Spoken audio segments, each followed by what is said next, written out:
Bonjour à tous et bienvenue dans cette nouvelle vidéo. Ça fait un petit moment qu'on s'est pas vu parce qu'il s'est passé plein de choses dans ma vie. Je suis entre les examens, le travail, la fin d'année, mon mémoire. Donc je suis un petit peu prise et j'ai pas trop eu le temps de faire de vidéos. Mais on est en mai. Et donc ça veut dire qu'il y a les ponts de mai. On a beaucoup de jours fériés et ça fait plaisir. Ça me donne du temps pour faire un petit peu des petites vidéos et ça fait très plaisir.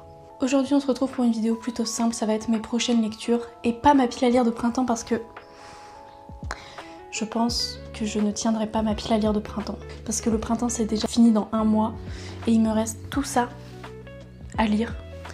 Je pense que j'aurais clairement pas fini ma pile à lire de printemps parce que j'ai tout le temps plein de lectures qui se rajoutent, des romans graphiques, des romans, des biographies, des essais qui se sont rajoutés et donc ça fait que maintenant mes prochaines lectures c'est ça. Et je pense que je remplirai pas ma pile à lire de printemps. On commence avec L'homme D de Luc Reinhardt.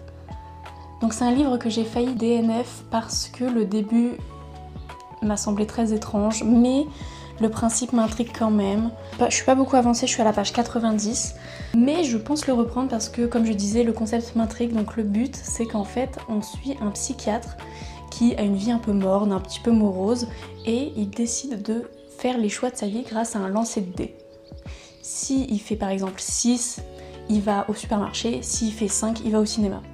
Et je trouve le principe très intéressant. Pour l'instant, il l'utilise à très mauvais escient. Là, le premier usage qu'il en fait, c'est un très mauvais escient. Et c'est ça qui m'a fait arrêter ma lecture, je suis à la page 80. Mais je pense qu'il va y avoir une question de morale dedans parce que c'est pas possible que le personnage soit aussi atroce. Ou alors peut-être que j'ai juste pas compris la scène, mais ça m'a semblé très bizarre, j'en ai parlé à des amis, ça leur a semblé aussi très bizarre. Donc je vais continuer et voir ce que ça donne, et si au bout de 100 autres pages, j'arrive pas à avancer, je vais le DNF. Ensuite on a ma lecture du moment que j'aime beaucoup, c'est « Et devant moi le monde » de Joyce Maynard. Donc cette lecture c'était pas du tout planifié en fait. En gros, je parlais avec mes amis libraires du fait que j'aimais beaucoup L'Attrape-Cœur de Salinger, qui est mon livre préféré, et on m'a demandé si j'aimais aussi Salinger l'auteur. Et j'ai dit bah ça je peux pas dire, je le connais pas. Et en fait, cet homme était un homme abusif dans ses relations avec les femmes, il était misogyne, il avait beaucoup de problèmes avec le pouvoir, et il est sorti avec une certaine Joyce Maynard qui est autrice aux États-Unis. Et elle a écrit sa relation avec lui lorsqu'il était de 35 ans, son aîné, et qu'ils ont vécu dans une relation abusive, enfin il abusait d'elle dans la relation.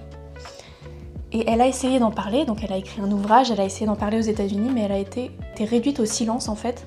Et donc je me suis dit bah, j'ai envie de découvrir son livre, j'ai envie de découvrir sa vie, et j'ai envie un peu de compenser le fait que j'aime Salinger, parce que c'est pas une question de compenser, mais de découvrir un peu la face de cet homme que j'admirais jusqu'alors, mais après... Vous connaissez la phrase « n'ayez jamais d'idole hein, », c'est très vrai, hein, c'est « n'ayez jamais d'idole parce que vous serez toujours déçus ». Et du coup, j'ai décidé d'en apprendre un peu plus sur cet homme et sur cette femme en écoutant la biographie de sa vie. Et pour l'instant, c'est très intéressant. Je suis au point où elle parle de l'université, de comment elle est devenue une écrivaine à succès. Et pour l'instant, c'est vraiment passionnant. Je vous conseille vraiment de le lire si vous aimez la culture américaine, les années 60, les années 50 même. C'est vraiment une très bonne retranscription de ce qu'était être une jeune femme dans les années 50. C'est vraiment absolument haletant. Ensuite, on aura Franchir la nuit de Morgane Hortin, qui est le tome 3 des Amours solitaires, mais j'ai pas lu les 2 premiers tomes. Parce qu'il m'intéressait un peu moins, parce que en fait j'ai acheté ce livre lors d'une période de rupture amoureuse. Ça arrive, même au meilleur. Et j'ai découvert ce livre lors de ce moment-là et je me suis dit... allons-y, parce que j'ai découvert Morgane Hortin avec Livre mon mentier aussi parfois, qui parle aussi de l'amour, pas que des ruptures amoureuses, mais surtout de la vision de l'amour que la littérature et les médias nous transmettent, qui est faussée, et de l'amour véritable, du désamour, de la limérance, enfin de plein de concepts autour du sentiment amoureux qui est très intéressant. Et du coup, j'ai vraiment adoré sa plume, j'ai eu un véritable coup de cœur pour ce Livre mon mentier aussi parfois. Et donc j'ai décidé de continuer avec Franchir la nuit. Et j'espère que ça me plaira tout autant. Mais de ce que j'en ai lu, ça a vraiment des très bons retours. Et si vous êtes en période de rupture amoureuse, lisez Morgane Hortin. Enfin, lisez Morgane Hortin tout court, mais si vous êtes en période de rupture amoureuse, vraiment, n'hésitez pas. Ces livres m'ont menti aussi parfois. Une pépite. Ensuite, on va avoir un tout autre genre, c'est un essai littéraire, c'est la dark romance, le guide amoureux. Donc, j'ai déjà fait une vidéo sur la dark romance, mais je compte en refaire une parce que j'en ai lu depuis, j'en ai lu une. Voilà, c'est pas beaucoup, mais j'en ai lu une. Et je veux lire cet essai littéraire parce que ça m'intéresse grandement. La dark romance, c'est un sujet qui m'intéresse énormément. Ça me fascine en fait de voir la fascination que les gens ont pour ce genre, alors que moi je l'ai pas du tout. Je suis pas du tout fascinée par ce genre, je l'ai lu, j'ai pas apprécié ma lecture. J'ai lu Smile, si ça vous intéresse. Mais de toute façon j'en parlerai dans ma vidéo sur la dark romance. Et j'ai envie de voir l'autre côté en fait, pourquoi ces gens apprécient la dark romance, et c'est un peu ce que cette anthologie va faire, ça va être de montrer pourquoi ce genre est apprécié, depuis quand c'est apprécié, quand a commencé la véritable dark romance.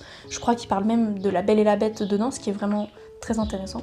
Et apparemment c'est incroyablement sourcé, donc ça m'a intéressée, et en plus le livre est magnifique. Le livre est magnifique et j'ai pas envie de mourir bête. J'ai critiqué un genre sans le connaître. Je pense pas que c'était une erreur parce que je le connaissais quand même un petit peu, j'ai DNF certains livres, notamment Captive, qui m'a pas du tout plu pour énormément de raisons. J'ai envie de le connaître un peu plus en profondeur, et le fait qu'il y ait une anthologie sur ce genre qui est quand même assez nouveau, assez récent, qui existe depuis quelques années seulement, ça m'intrigue. Ensuite, on a une romance young adulte, After Love, de Tanya Byrne. Donc c'est une romance lesbienne, et donc j'avais envie de découvrir avec After Love. Donc c'est l'histoire de Ash et Poppy qui vivent leur premier amour. Elles sont folles amoureuses, les oiseaux chantent, tout est magnifique. Sauf qu'un jour, Ash décide de dormir chez Poppy sans prévenir ses parents. Ils sont morts d'inquiétude et ils lui demandent de rentrer immédiatement. Sur le chemin du retour, elle est accostée par une jeune femme et elle prêtait pas attention à la route et elle s'est faite renverser par une voiture et donc elle décède. Pas de bol. Ce que Ash ne sait pas, c'est que cette jeune fille qui l'a accostée, c'est la grande faucheuse.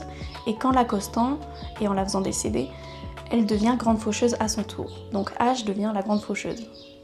Faut suivre. Sauf qu'elle n'arrive pas à oublier Poppy, son premier amour, dont elle est toujours follement amoureuse, et elle est prête à tout pour la retrouver, mort ou vive. Donc ça m'intéresse vraiment beaucoup, c'est un récit assez court. Et ça me donne vraiment envie, la couverture est magnifique. Et le sujet de la faucheuse, j'adore la faucheuse. Je sais pas pourquoi, c'est une hyper fixation que j'ai.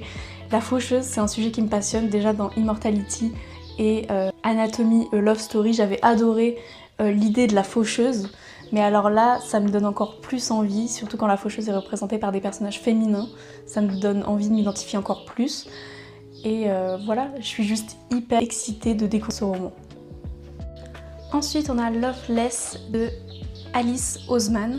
Donc c'est l'écrivaine de Heartstopper qui a écrit aussi Radio Silence et plein d'autres romans pour adolescents, donc c'est également du young adulte. Donc ici on va parler de l'asexualité avec Georgia, qui est une romantique endurcie qui adore les romances dans les fictions et qui est sûre que son histoire d'amour va commencer.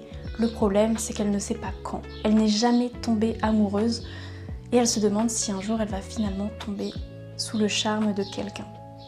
Donc c'est un sujet qui m'intéresse vraiment beaucoup, la sexualité, parce que je ne suis pas asexuelle.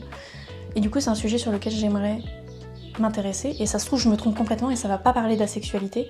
Pour ceux qui ne savent pas, l'asexualité c'est le fait de ne pas ressentir de l'attirance sexuelle envers quelqu'un, mais on peut être sexuel et romantique, ou asexuel et aromantique.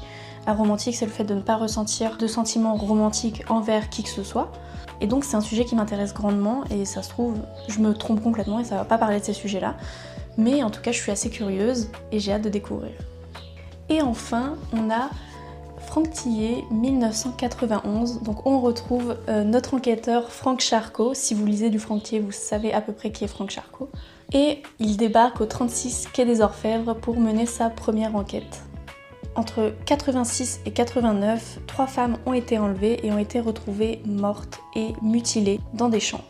Lorsqu'un jour, un jeune homme paniqué débarque dans le bureau de Franck Charcot avec une photo d'une femme bâillonnée à un lit avec un sac sur la tête, et derrière cette photo il y a une adresse, et à partir de là tout bascule.